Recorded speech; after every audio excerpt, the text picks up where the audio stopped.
Welcome, ladies and gentlemen, to another exciting edition of Solar Now and the Future with its economic impact on Black America. And I'm your host, Ronald Bethea. And you know, if you join us on a regular basis, the slogan for this show, if there's power in numbers, then the Positive Change Purchasing Cooperative LLC captures that power for your financial benefit. The Positive Change Purchasing Cooperative LLC serves as an economic blueprint for renewable energy companies, both large and small, along with increasing market share for African and African American owned renewable energy companies to address the high energy costs at our historically Black colleges and universities, to utilize Black owned farmlands and HBCU campuses to develop capacity and initiatives for renewable energy projects to bring down the underemployment of young African and African American men and women locally, nationally, and throughout the diaspora.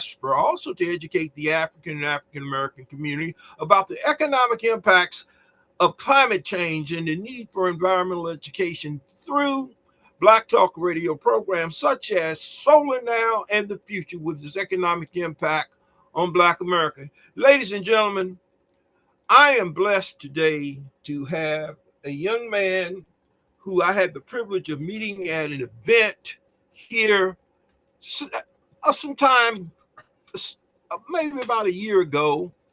It was put on by the Maryland Clean Energy Center, which serves as our green bank for the state of Maryland. And after talking to this young man, I began to understand that he was with them and he was in their area of grant director and engagement. But he also has a board of the Uplift Institute, which we will talk about that today in its entirety.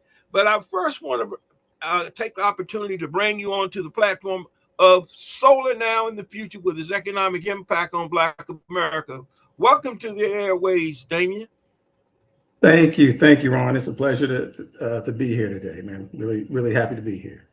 Well, I've been, as a little boy said, I've been running after you for a minute now. So now that I caught you, like the little boy said, now I got you. What I'm gonna do with you? So what we're gonna do? We're gonna try to educate folks who look like us and not like us on what we are facing in our market region, and we are a part of the Mid-Atlantic region.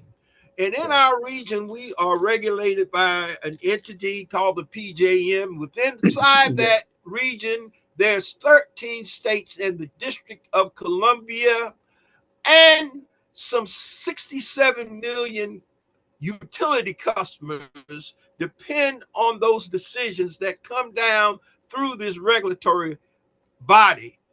Yes. I must take my I'm not wearing a hat, but if I was, I would take it off to our governor, Wes Moore, and our U.S. Attorney, Anthony Brown, because they've been waging one hell of a war with the other 13 governors from the other states and the officials from the public District of Columbia on fighting back these pass-throughs on this infrastructure charge around the uplink infrastructure. There have been numerous articles, but if you don't follow this stuff, people don't have these conversations. But one conversation you can have with people, as a young a guy on my front page of my website, he did a documentary called "Why Is My Damn Utility Bill So Damn High?" So high. Wow. That's the conversation. Why we have these tremendous, outrageous pass-throughs of fees on our utility bills, and especially when we're talking about people who are of my hue, because I wear it. I'm a baby boomer. I don't have a problem with that.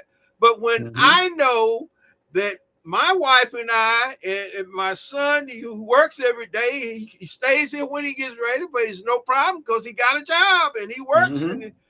But we don't use those kind of utilities. But when I look at on the bill, $154 for actual electrical wattage that I use, but my bill is $475 for 1 month, then I got a problem.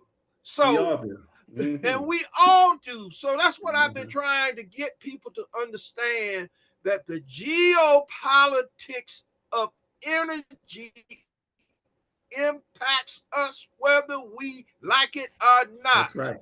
Whether and we like what's going on. And it impacts us disproportionately and harder. Whether we realize what's going on in the Goldman Straits and what this really is about, with the largest reserves of natural gas known to man on planet Earth coming from that region, and it has to pass through those straits. And then we look at the other policy by this 47 administration, which has decided it would take a wrecking ball to the renewable energy industry. I have been I can't even be surprised anymore. You can't. When I look at the fact, Daion, that Congress is supposed to have the power of the purse, and I look at how hard that you work, and y'all work at not just the Maryland Clean Energy Center, but with the other 49 green banks around the country, and look at the fact that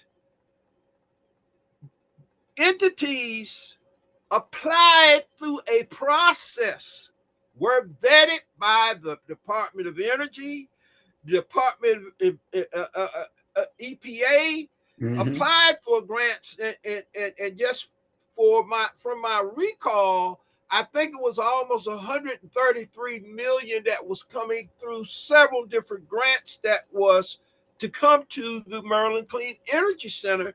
And I look at the fact that out of the $27 billion that was in the Greenhouse Gas Initiative, the pilot starting here in DC for the Solar for All program, which had $7 billion, it was 60 separate entities awarded grants there. I think the District of Columbia and Maryland were supposed to be receiving 62 million from that one grant alone.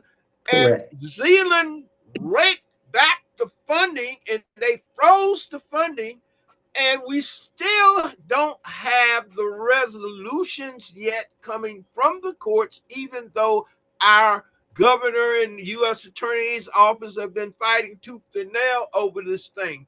But I just wanted to set the stage so people will understand why it's important that their elected officials be educated around policy in the state of Maryland, because we don't produce that much energy in-house. We're very, very dependent. So with that being said, brother, let me bring you right on into this conversation and sort of share something about your background and your institute and some of the things that you are doing with the Maryland Clean Energy Center. Thank you so much. No, you did a great job there, setting the table, I think, and connecting the dots, between what's happening geopolitically around the world, what's happening at the federal level, and what's happening when you open that electricity bill every month. Because I would say, we've always been disproportionately hit by energy burden. We pay a disproportionate amount of our income, many of us, in utility bills, even in the best of times. So now, in these times of high prices, it's hitting us even more, as you so eloquently talked about. And those issues are related, but I think people are really paying attention now because they're seeing that 2 and 3 time increase on what was already probably a high bill for them. And so, kind of I play 2 roles here, that you kind of alluded to. I in one instance, I am the board president of the Uplift Institute for Global Sustainability. And that is an organization, me and a friend of mine, we founded back in college. And what it has kind of evolved to today is that we do education around sustainability and training for communities to get them to understand some of those things you were just talking about, actually understanding why energy is important, why climate change is not just about uh, people hugging trees or, want to save the whales. It's a social justice issue. So we talk about to people about connecting those dots, between social justice and environmental justice. And then we also do and promote and develop solar projects in the global south for communities that do not have access to electricity. So, we talk about communities in the United States where electricity prices are high, but we also work in areas in Central America and in Africa with folks that we're trying to get them access to basic electricity in the first place. And I'm also the in my day job, I am the grants director for the Maryland Clean Energy Center, and I'm also the project manager for community outreach. And so, in that capacity, we do talk to our, partners, our environmental advocates, community leaders, business leaders, labor leaders, legislators about energy issues in Maryland, and also talk about the work the Green Bank does to try to finance clean energy projects that will help reduce the burden, increase supply, and reduce demand for electricity around the state. So definitely be happy to talk, more and answer questions about Uplift, and also answer questions about the work the Clean Energy Center is doing and some of the programs we have, and how this electricity market works in Maryland, so people can have a better understanding, of what goes into those bills. How the market for electricity is really regulated, and like you said, Maryland does not produce a lot of its own energy that we use. We have to import a large amount of our energy, but that PGM marketplace you referred to, that 67 million people, that 13 state entity, we are all, PGM is basically kind of the conductor, they are like the traffic conductor of where all this electricity goes. And so it's managed depending on demand cycles and who needs it when and who's got more. So this is a large market for electricity beyond Maryland. Like you said, this is a 13 state operation that PGM has to manage.